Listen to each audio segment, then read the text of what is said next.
Hey, Thunder Poke is here. Today I'll recap a 2012 romance movie, Name the Sessions. Movie starts with Mark O'Brien, who lived as a disabled young man at UC Berkeley in 1979, caught polio at the young age of 6. The virus crippled his body, although it left his mind for the use of men.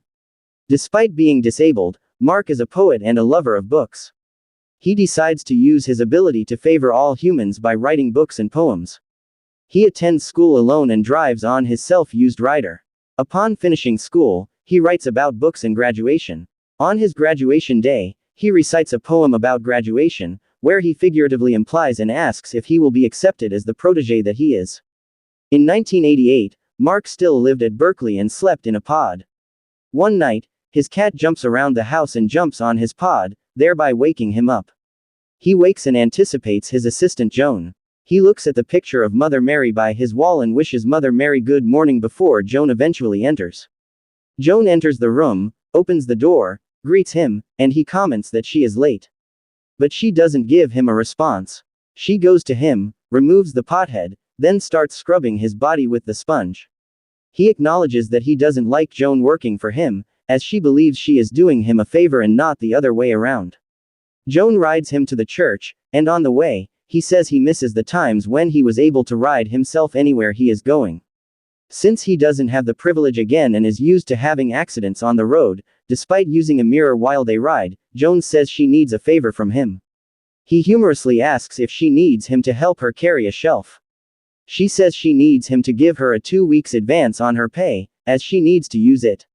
He asks her why and how she is sure that she will still be working for him in 2 weeks. A long silence occurs as they eventually get to the church. After the priest finishes his ministration, he anticipates meeting the priest. He uses that time to look at the portrait of Jesus on the wall. He says he wishes to believe that Jesus is a humorous Lord that purposely designed him in his own image. The priest, Father Brendan, is a newly transferred minister and doesn't know Mark. He goes to Mark, introduces himself, and Mark talks about how close he is to the former priest Seamus. Brendan tells him he hopes he will be able to fill the space of Seamus. He tells Brendan that he wants to make his confession. Compared to every other usual confession, his confession is about something he hasn't done, although he wishes to do it. He tells Brendan and says he wishes to sack his assistant, Joan. He explains further that Joan makes him feel bad about himself and she is always displeased about doing her job, making him feel like she is doing him a favor. However, he hesitates about letting her go because it seems to him that letting her go means he is showing his superiority. He wants to know if he is right about letting her go. Brendan tells him it's not about the policy of superior priority. He claims it is about what makes him feel good. If Mark doesn't feel good with Joan, he should let Joan go immediately. As Mark returns home, he writes a letter to sack Joan. Then he writes a vacancy for another assistant. A pretty young girl, Amanda, sees his vacancy on the notice board and picks it to work with him. Amanda goes to meet Mark, who is instantly smitten by her beauty. He asks her if she has ever done such a job before, and she replies negatively. But Amanda's interest in working in her heart of pity for him can't be overemphasized. He employs her, and Amanda is as calm as a storm. She asks how many hours he could use outside his pod, and she uses that time to take him on a picnic with her boyfriend and another couple. While the couples are all over each other, Amanda's boyfriend can't enjoy with her because all her attention is on Mark. Mark enjoys this attention too. At home, Amanda's boyfriend comments that Amanda bathing and washing Mark is gross. This leads to an argument between them. Amanda returns to work and tells Mark about how her boyfriend feels. They go shopping, and while they shop, Mark tells Amanda he wants to marry her and be with her. But Amanda rejects the proposal and walks away from working for him. He returns to Brendan and narrates all that has happened to Brendan.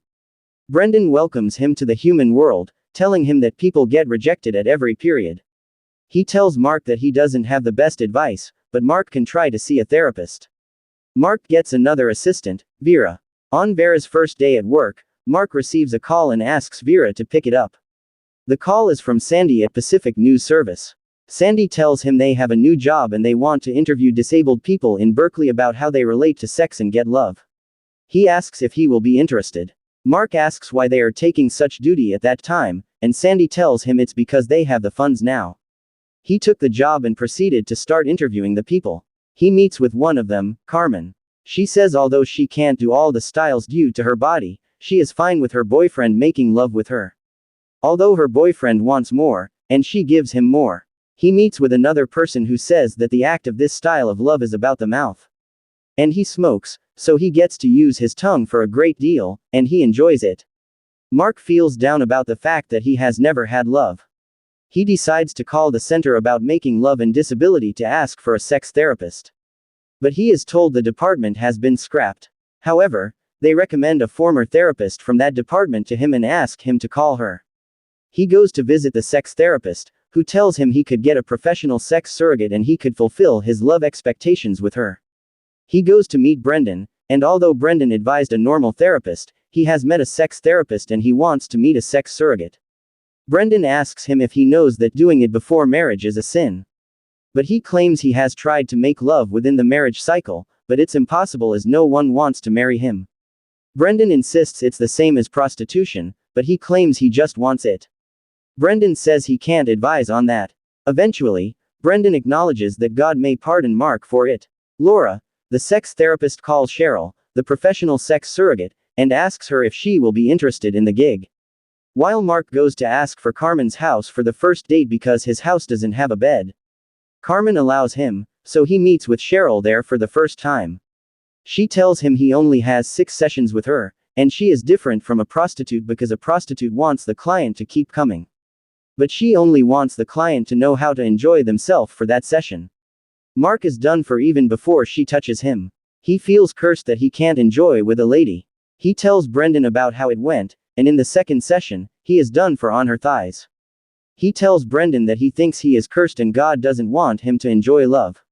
For their first session, as Cheryl attempts to climb on him, he climax. In Cheryl's report, she says she thinks he has the fear that he doesn't deserve love and he also feels guilty that his little sister died because of him. His fear probably stems from religion and his parents. For the third session, Carmen's house isn't available, so they go to a motel. For the first time, they can attain full satisfaction because Cheryl asks Mark to think about the most appealing thing to him. He feels very happy, and they tell each other about their life. Later, Cheryl receives a call from Mark asking that they meet for coffee, which is against Cheryl's policy, but she meets with him regardless. After the date, he sends her a poem about how he feels. Her husband reads it and warns her about the intimacy, then throws the letter away. That night, she goes to find the letter in the trash bin. Amanda also visits Mark to tell him she is going to Germany to study the German language, hoping they will keep in touch. They say goodbye sadly. In Cheryl's next session with Mark, they will explore love fulfillment, and they do. They make love, and they are both satisfied. However, despite having 2 sessions left, Cheryl reluctantly ends the sessions since they have to reach their goal, and they are already having an emotional attach. She leaves the motel in tears as she wishes him goodbye. Sometimes later, while Mark sleeps in his lung pod, the power supply on the pod goes off. He calls for help, but his assistant's number isn't reachable. He is eventually saved and rushed to the hospital, where he meets a volunteer therapist, Susan, who has become the love of his life for his last 5 years. He eventually dies in 1999. Susan sends a letter to Cheryl to invite her to the funeral. The funeral is graced by all the women that loved him, Amanda, Cheryl, and Susan.